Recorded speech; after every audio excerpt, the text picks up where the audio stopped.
All right, so let's start with the first question. Tell us a little bit about the makerspace and why you created it. I think I woke up literally on Monday morning. I can't remember the date. I think it was 2 weeks ago. So 2 weeks ago today. And I said to myself, hey, I run a makerspace at William Patterson University. What can we do? And then as I began to look at all the responses that people had, and what kind of parts to make, et cetera, I realized that there was a real need to vet designs and to look at what could actually be made and who could actually accept it. And that sort of was a big flashing neon sign in my mind.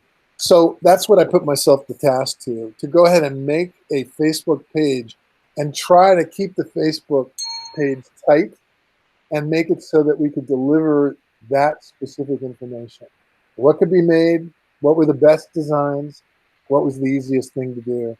But also that other component, which we're still struggling with, which is how to connect to the hospitals and find out what they actually need and want. Yeah.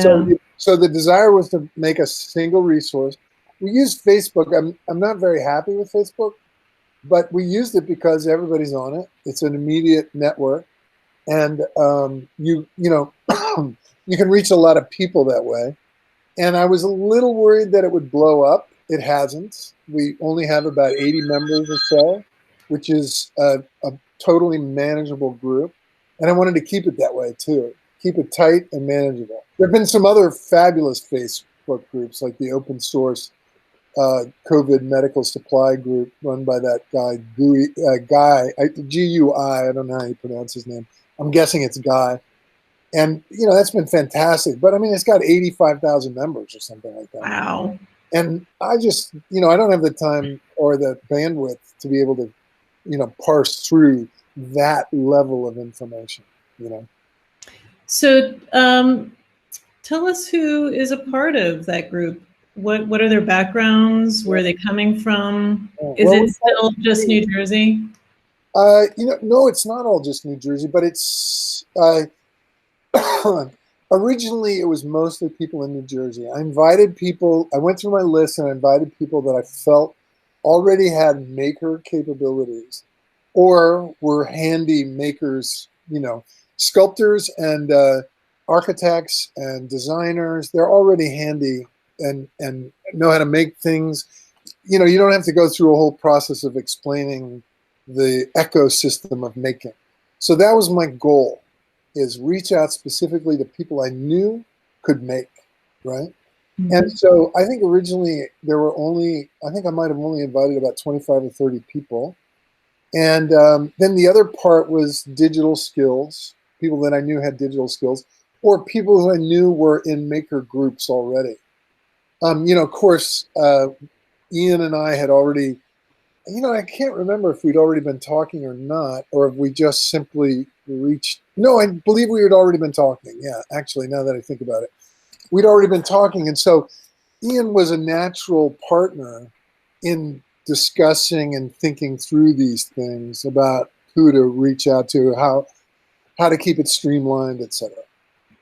Did it grow to include anybody in the healthcare world? Well, actually, it did, but not directly posting on the Facebook page. I've gotten private messages because people don't want to be bombarded, and so I've gotten private messages, from partially from a family member, my in-laws partner, and she was able to give me some really fantastic information. And she's pretty high up in the food. She's a nurse, a registered nurse, and she's pretty high up in the American Nursing Association food chain, and has a lot of connections and is a very reliable and responsible person. Like, for example, I had posted something about the Joint Commission had said that these certain kinds of masks were fine. And she pointed out to me that it was actually very problematic. And so I took down the post. And then that also began a kind of conversation. So she's vetted a couple of things that I've wanted to post and said, yeah, that that could be a useful thing, or probably not going to be very appropriate for this situation. Mm-hmm. So that's been, so there was an example of a single person. You'd also ask me, are there people from all over? Originally, I started in New York, New Jersey. Now I'm in touch with people in San Francisco and some other places. I think there's another person in Germany, and so it's grown, but again in a manageable way. That's very Mm-hmm. important. That's been very important. Mm-hmm. I mean, this has been shaping on a daily basis and into its own sort of organic network of not just information, but action and feedback. And so, from where you started with the formation of this group, or really this network, to where it is now, where you've seen it actually play out, especially locally here with the work that MIX Lab has been doing, how do you imagine it kind of carrying us into the next few months, where we really are not going to see a slowdown? Yeah.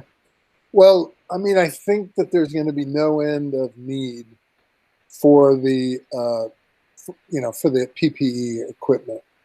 I also think that there's some real problems about each one of the products that we've looked at to develop. And by problems, I just mean hygiene protocol, quality. When a hospital buys something, they usually buy from a manufacturer that follows very specific guidelines. And, home, 3D makers, maker spaces, etc., they're not familiar with or used to dealing with that level of manufacture.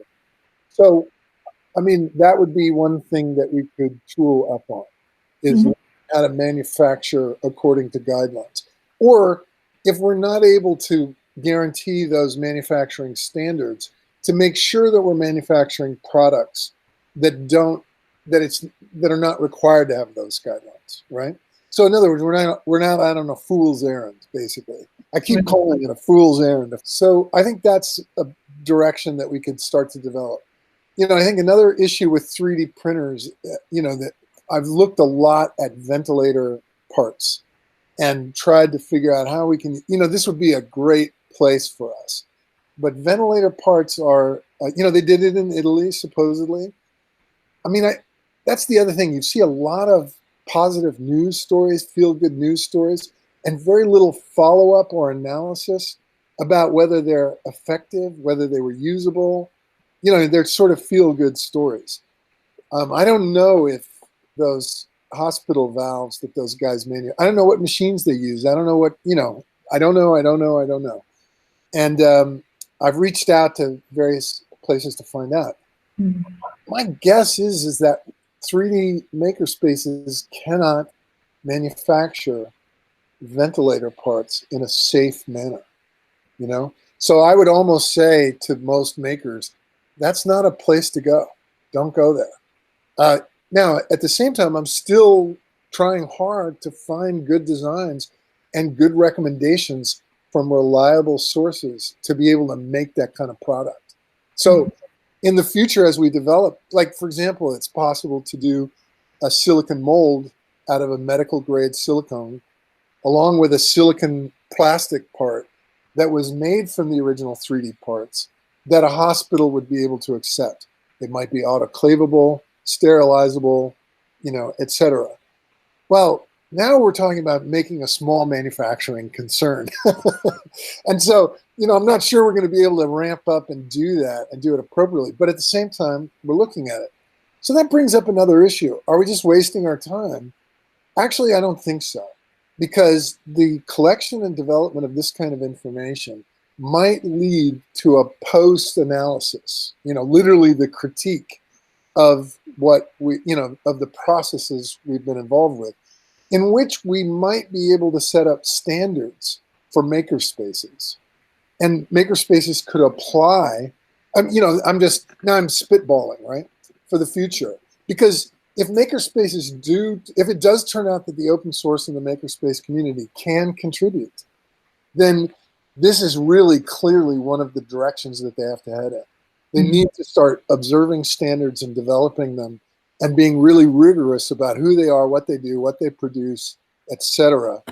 And, you know, so this sets up a pretty fantastic opportunity to discipline an area that's been kind of wild, you know, sort of in the forest and kind of wild and wandering around and doing wonderful things and having good successes, but also maybe really hooking it up in a meaningful way to a new kind of, you know, manufacturing system.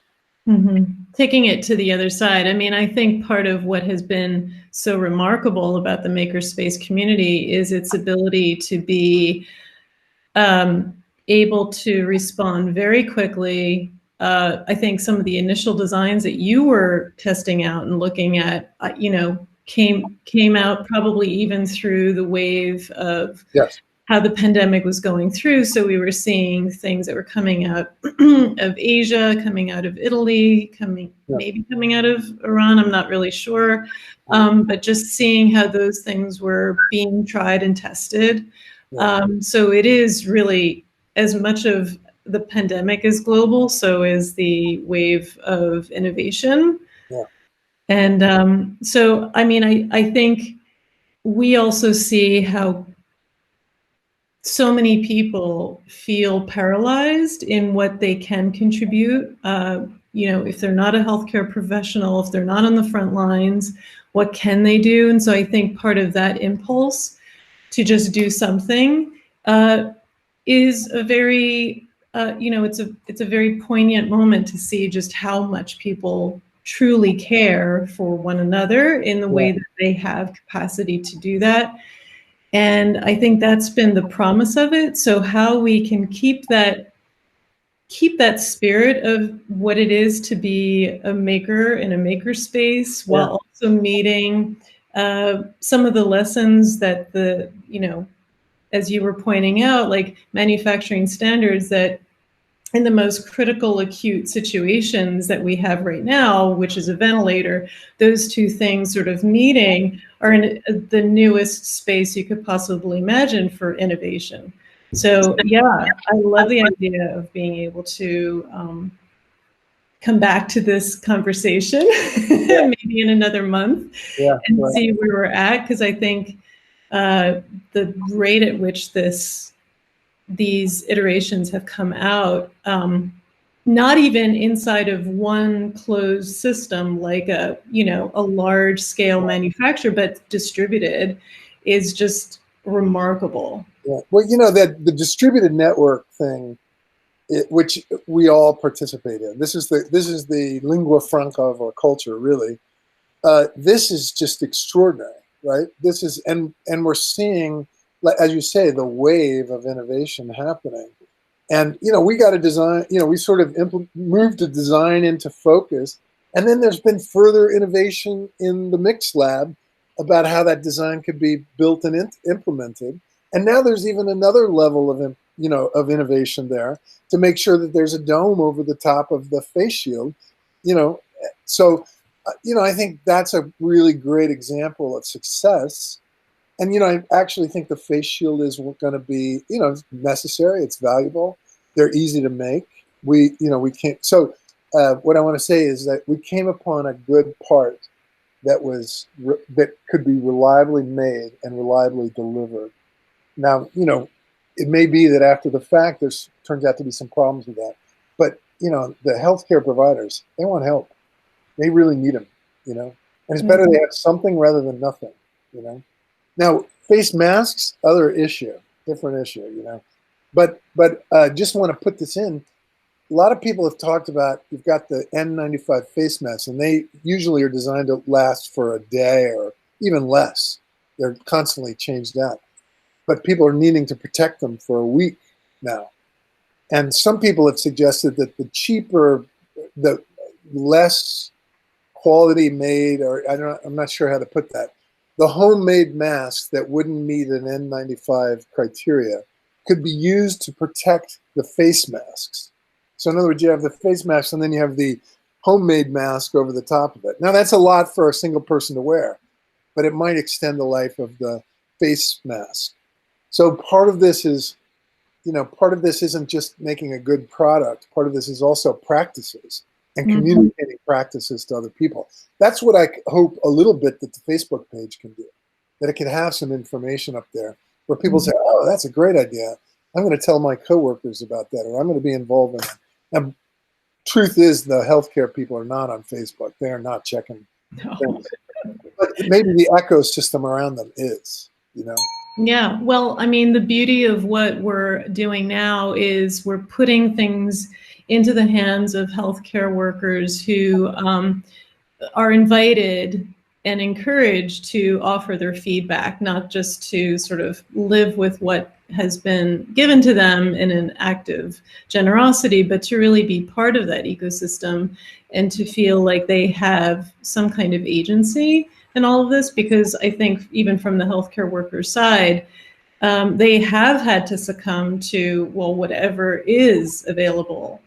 So I think knowing that healthcare is designed, and even the way in which we collaborate and share information, I do hope that maybe they might pop up in the Facebook group. Nursing school at William Patterson, and that's been a kind of a resource. These are people that might have been nurses for 25 years, and now they've moved into education to educate nurses, right? And they've been really helpful. Those people have been really helpful to provide valuable information and also receive masks and do what they can. So that's been super cool. Well, so as we wrap up this conversation, I just wanted to also share just verbally what I saw in a photo that will be posted to our GoFundMe page. It's a group of resident physicians at Mountainside Hospital who are wearing the face shields. It is a sight to behold. Oh, that's so Tears cool. will be flowing, but you'll see also how they have additional layers of protection. So they're all wearing something to protect their hair, like some kind of scarf. They're also wearing an additional pair of goggles, and as well as the masks. So I think, they're arming themselves in every possible way. They have also been innovators in some way, just seeing what they need to do. So I even heard about somebody taking the page dividers that we're using, right? And literally just taping them to their forehead. Right? I just think that's brilliant, right? Yeah. Good for them. Good for them, right? Whatever they could use. Yes, whatever they can, so they can also keep doing what they love to do, which is to take care of people. So, which is just incredible. We're gonna. I hope this will spark a whole reorientation about people's roles in culture, because this is just incredible how people are responding to this crisis. It's just phenomenal. It is. Michael, we're going to leave it there. I know I'm going to check back in with you probably in another week. It'll be another new set of circumstances, but please stay safe. And you too. Indeed. We'll talk soon. Thank you. Okay, thanks so much. Bye-bye now. Bye-bye.